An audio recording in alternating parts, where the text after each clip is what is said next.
लेकिन सच्चाई ये भी है कि दिनेश राव ने भी बहुत काम कराए हैं, पर्सनल लोगों के पर्सनल काम कराए हैं। ये तो पार्षद बन के वाइस चेयरमैन बन के काम कराया है। वो तो कुछ भी नहीं है, तब भी उसने काम कराया दिनेश राव ने। हाँ क्यों नहीं कराया? कोई चला जाओ, उसको निराश होकर भेजा ही नहीं उसने। वही बात सिंबल के चुनाव की, वो तो देखो माहौल है, जैसा बनेगा वैसे बनेगा। दिनेश राव ने बहुत लोगों का काम कराया, काफ़ी लोगों का काम कराया है, दिल से काम कराया है, ऐसी कोई बात नहीं है, बिना भेदभाव के काम करवाया है।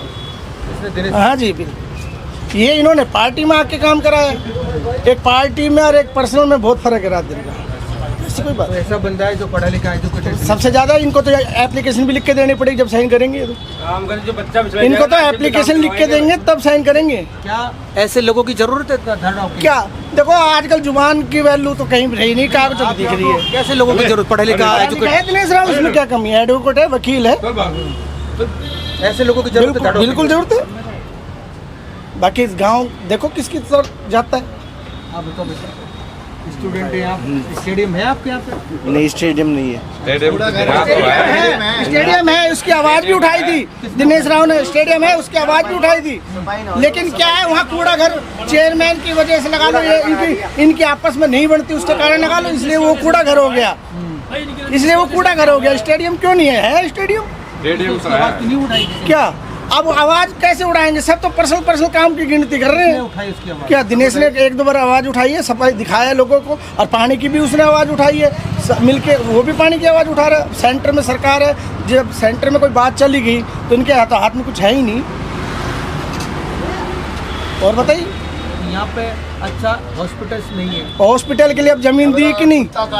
हॉस्पिटल के लिए जो बाहर कह रहे जमीन कब्जे में जीवन छुड़वाई है, चेयरमैन कंवर सिंह ने कहा है, वो तो सबके सामने आगे बच जगह छूट गई। अब आचार संहिता लग गई, नहीं तो घोषणा वो भी हो जाती। किसने बोला है? कंवर सिंह सरपंच ने बोला है कि नहीं? वो तो सबने दिख रहा है, अखबारों में भी आया है कि भाई ये 200 बेड का हॉस्पिटल बनाने के लिए जगह मिल गई, दे दिए मैंने। नहीं, अभी आचार संहिता लग गई ना, इसलिए उसकी घोषणा नहीं हुई। मंजूरी भी मिलती मंजूरी। तो जाम की समस्या कैसे? भाई गाँव का एक ही चौक है, सीधी सी बात ये है। लोग बात कहते हैं, अब ये बताओ, हमारा भी टेम्पो खड़ा है और भी खड़ा है, इससे जाम नहीं लग रहा। जाम क्या है कि तिकोना मुकाबला जगह है, तिकोनी जगह है, और एक ही जगह मेन रह गई है, एक ही चौक है, इसके कारण जाम लग जाता है। ऐसी कोई बात नहीं है। बाजार है, बाजार भी तो यही हो गया, चौक थोड़ा दूर हो सड़क से हाईवे, और ये हाईवे भी बन गया, इसके कारण जाम लग जाता है, और कोई बात नहीं। बाईपास भी कर रहा है, लेकिन टाइम तो लगेगा ही, बनाने में टाइम लग रहा है। टाइम तो लेकिन एक बात तो मानते हो आप कि धरनों की विकास के लिए जो दावेदारी होती है, जो आगे पहुंचाने, वो कमजोर रही है, इसलिए विकास कम रहा है। देखो जी, ऐसा है, दावेदारी तो खैर आपसी नोक झोंक में कम रही है, बाकी कर तो है ही।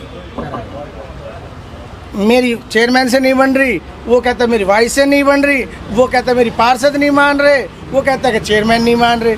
ये तो रह गए इस चक्कर में, और जो काम होना था वो उसी तरीके से होगा। अगर ये मिल के चलते, बात टिकट की नहीं है, मिल के चलते तो हो सकता है 5 साल का जो टाइम जो दिखाया गया कम है, और वैसे चेयरमैन को 3.5 साल ही तो मिला है। कोविड में चले गए, फिर 1 साल 2 साल तो कोविड में ही खराब हो गए। अब कम समय मिला, जितना हुआ उतना करवा पाया है भाई।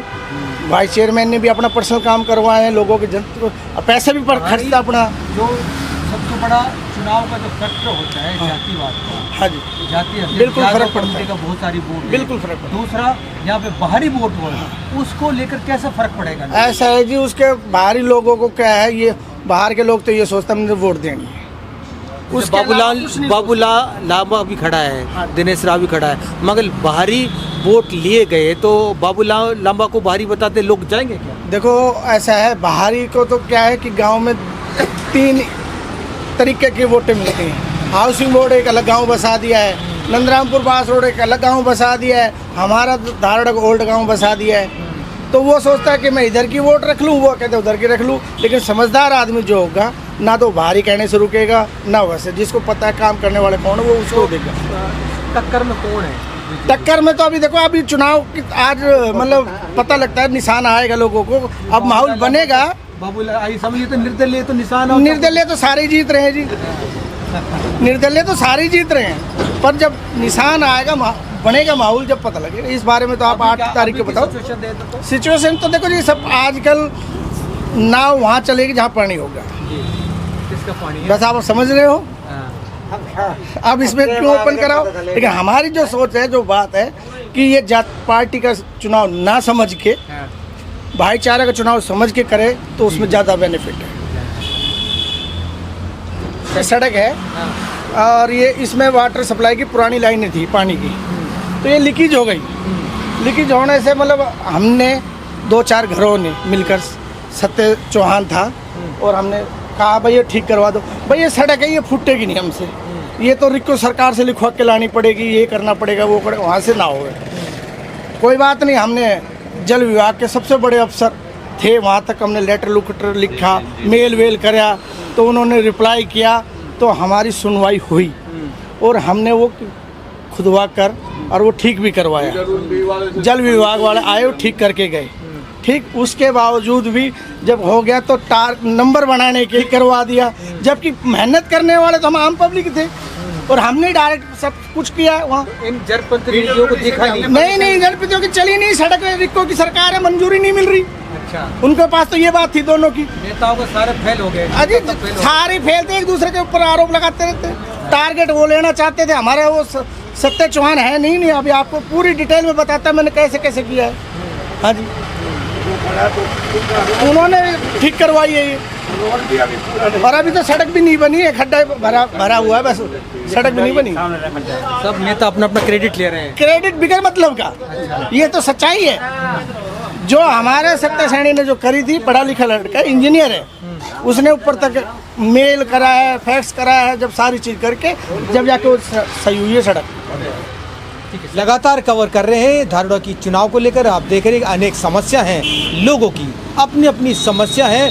इन समस्याओं को कौन राजनेता खरा उतरेगा? चुनाव के टाइम में बहुत सारे वादे होते हैं, लेकिन उन वादों पर खरे नहीं उतर पा रहे हैं। जीतने के बाद सब हवाई हो जाते हैं वो वादे। लेकिन अब आने वाले दिनों में चुनाव है, जनता किसको इस नगर पालिका की कुर्सी पर बिठाएगी, ये आने वाले समय बताएगा, और कौन सिंहासन पर बैठेगा।